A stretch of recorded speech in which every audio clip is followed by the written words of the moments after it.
Hi, my name is Lindy from Project Portfolio Office, and in this video I'm going to focus on system configuration for administrators, specifically related to the section for other settings. So if I'm logged into PPO as an administrator, you would hover over the administration main menu, select system configuration, and what I'm focusing on for this video is other settings. So the first option is task import field. So PPO supports importing schedules, whether it's from Microsoft Project or Microsoft Excel or even Google Sheets or Excel for Mac. You have the ability to map additional fields in order to import them into PPO. So let me demonstrate the mapping in the front end of PPO. So if I just go to my project list and drill into any one of my projects, that takes me to my project view page.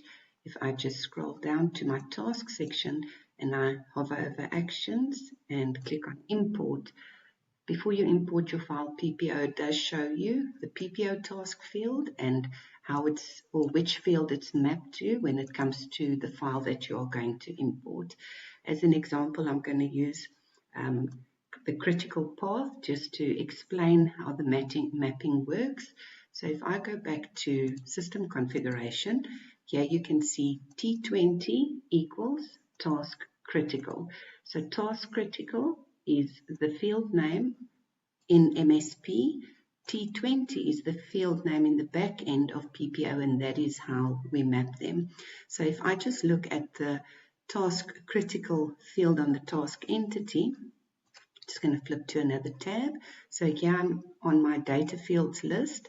So task critical, or the critical path in PPO, in the back end, the field name is T20, and that is what I match to the field name from the file that you're importing. So when mapping from Microsoft Project as an example, the field name there is critical, but we always just append task in front of it to do the mapping.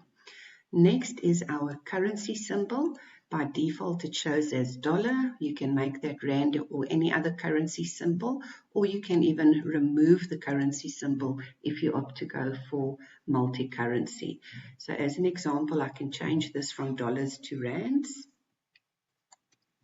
and just submit this. And if I go back to my project page, underneath my project, I will have my cost list. So here you can see it's now changed from dollars to rands. The last item under other settings is entities that allow for conversations.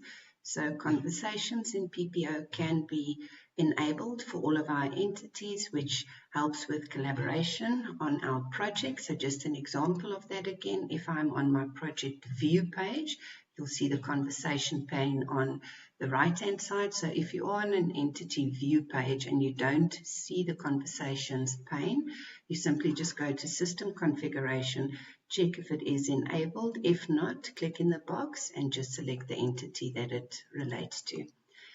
That's basically everything you need to know regarding other settings. Thanks for watching.